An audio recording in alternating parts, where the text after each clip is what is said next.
आज सर्व कर्मचारी संघ का धरना था यहाँ पे। 30 और 31 तारीख को हम पूरे प्रदेश में ऐसे धरने करेंगे जिला हेडक्वार्टर पे, और ज्ञापन भेजेंगे वित्त मंत्री के नाम। क्योंकि आज जो स्थिति बनी हुई है, लगातार टैक्सों की जो भरमार है, कर्मचारी और गरीब जनता से टैक्स ज़्यादा लिए जाते हैं और कॉरपोरेट घरानों को ज़्यादा छूट दी जाती है। इसलिए हमने वित्त मंत्री को आज ज्ञापन भेजा है कि सरकारी कर्मचारी को भी, गरीब जनता को भी, कमा के खाने वाले लोगों को टैक्स में छूट दी जाए, और जो ज़्यादा पैसे कमाते हैं उनसे ज़्यादा टैक्स लिया जाए, कम कमाने वालों से कम लिया जाए। इस स्लैब को चेंज किया जाए। ये हमारा आज का मुख्य कार्यक्रम था। तो सर, जिस प्रकार से आप टैक्स की बात कर रहे हो, मतलब जो सरकार ने बीपीएल कार्ड के जो भी बनाए हैं परिवार पहचान पत्र के नाम पे, उसमें जो एक लिमिट लगा दी 1,80,000 की, तो आपका उसमें क्या है कि 1,80,000 रहनी चाहिए, बढ़ानी चाहिए, या कर्मचारियों पे क्या एक लिमिट लगाई हुई? असल में जो सरकार है अलग अलग तरीके से गरीब जनता से उनके अधिकारों से वंचित करना चाहती है। 1,80,000 रुपये का मतलब है, आप ये कह सकते हैं कि एक साल में 1,80,000, 1,80,000 बहुत ही कम, आज के दौर में बहुत ही कम अमाउंट है। इस सीमा को बढ़ाया जाना चाहिए, बल्कि मैं ये कहता हूँ कि इस सीमा को हटाया जाना चाहिए।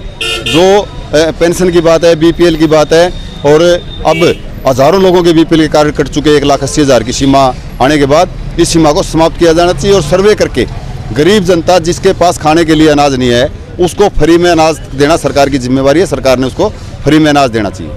सर, सरकार जिस प्रकार से निजीकरण की पॉलिसी ला रही है, सभी महकमों को बेच रही है, आप लोग लड़ तो रहे हो, लेकिन ना जमीनी तौर पे दिख नहीं रहा लड़ाई। वो जो जब भी वोट पड़ते हैं तो कहीं ना कहीं कर्मचारी वहीं वोट डालता है जो सत्ता में सरकार बैठी। असल में देश के जनता के जो मुद्दे हैं, निजीकरण का मुद्दा है, वैश्वीकरण का मुद्दा है, प्राइवेटाइजेशन का है, कौशल रोजगार का मुद्दा है, पुरानी पेंशन बहाल कराने का मुद्दा है, हम इसकी लड़ाई तो लड़ते हैं, आपकी बात ठीक है। लेकिन सरकार का जो वोट की बात है, इन बातों से वोट का कोई लेना देना नहीं है। हमारी जो लड़ाई है, हम जनता के बीच में जाके जनता को समझाने का प्रयास करते हैं। ये लगातार आप देख रहे हो, इसका जो लड़ाई है, वोट की जो बात है, इसमें सरकार ध्रुवीकरण करती है जात और धर्म के नाम पे। जात और धर्म के नाम पे लोगों को बहकाना आज काफ़ी आसान है। इसलिए हम जो मांग करते हैं कि इन जो पॉलिसियाँ हैं, इनको समाप्त किया जाए और नए तरीके की पॉलिसियाँ, जो बात जनता के बीच की है, जनता को जाके समझाने की, उनको हम समझाएंगे। और आने वाले टाइम में इस पे भी असर होगा, लोग समझ पाएंगे। जब उनको भूख लगेगी, भूखे मरेंगे, रोजगार नहीं मिलेगा, पढ़ाई नहीं मिलेगी, शिक्षा नहीं मिलेगी, स्वास्थ्य की सुविधाएं नहीं मिलेंगी, तो लोगों के कुछ टाइम के बाद समझ में आएगी। एक टाइम पे जर्मनी में भी अगर हम देखेंगे, जर्मनी में भी इन लड़ाइयों का कोई असर नहीं होता था। हिटलर ऐसे चलता था जैसे वो जो भी प्रचार करता था उसको बहुत लोग विकास मानते थे। हरियाणा और देश प्रदेश में भी आज ऐसी स्थिति है, विकास के नाम पे झूठा प्रचार किया जा रहा है, दिया कारपोरेट को जा रहा है, बताया किसी और को जा रहा है। धर्म के नाम पर, जात के नाम पर जो वोट लेने की जो बात है, ये कुछ टाइम के बाद समाप्त हो जाएगी, उसके बाद चेंज होगा। सर, अभी जिस प्रकार से LIC का बहुत बड़ा पैसा शेयर मार्केट में, अडानी के उसमें शेयर में लगाया हुआ था, या SBI का लगाया हुआ है, इन मुद्दों पे आप बोल भी रहे थे, इसका समाधान क्या हो? कहाँ तक ये लड़ाई जाएगी कर्मचारियों की कि शेयर मार्केट में सरकार का पैसा लगा के डुबोना कहाँ तक सही?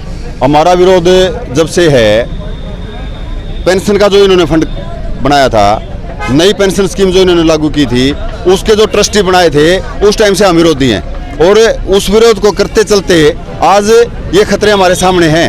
LIC का बहुत बड़ा हिस्सा, LIC ट्रस्टी है नई पेंशन स्कीम की, SBI ट्रस्टी है नई पेंशन स्कीम का, उसके बावजूद भी उसका जो पैसा है, बहुत बड़ा हिस्सा आज अडानी के हाथों में है।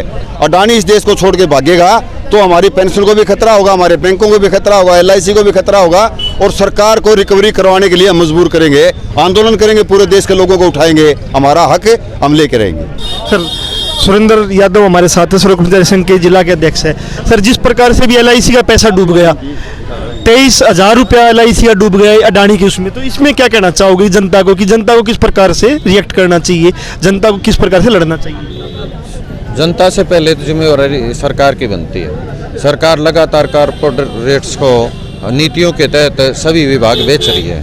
सर, सरकारी जिम्मेवार होती तो वो पैसा लगाती क्यों अडानी के उसमें? जनता का तो अब सड़क पे ही आना पड़ेगा और वोट की चोट करनी पड़ेगी, और जो ये नीतियां बना रहे हैं उनको ना उनका जो गलत नीतियां बना रही है उनका विरोध करना पड़ेगा। तो यादव साहब, आप क्या भूमिका निभाओगे, कर्मचारी क्या भूमिका निभाएगा कि गांव के मजदूर को, किसान को, छात्र को, नौजवान को इकट्ठा करके, क्योंकि बुद्धिजीवी तबके में कर्मचारी को मानते हैं कि उनको सड़कों पर ला सके, ऐसी कोई स्कीम हो आपकी? सर्व कर्मचारी संघ अभी नया सम्मेलन हुआ है, और ये जो 23 का साल है, ये आंदोलन का साल रहेगा।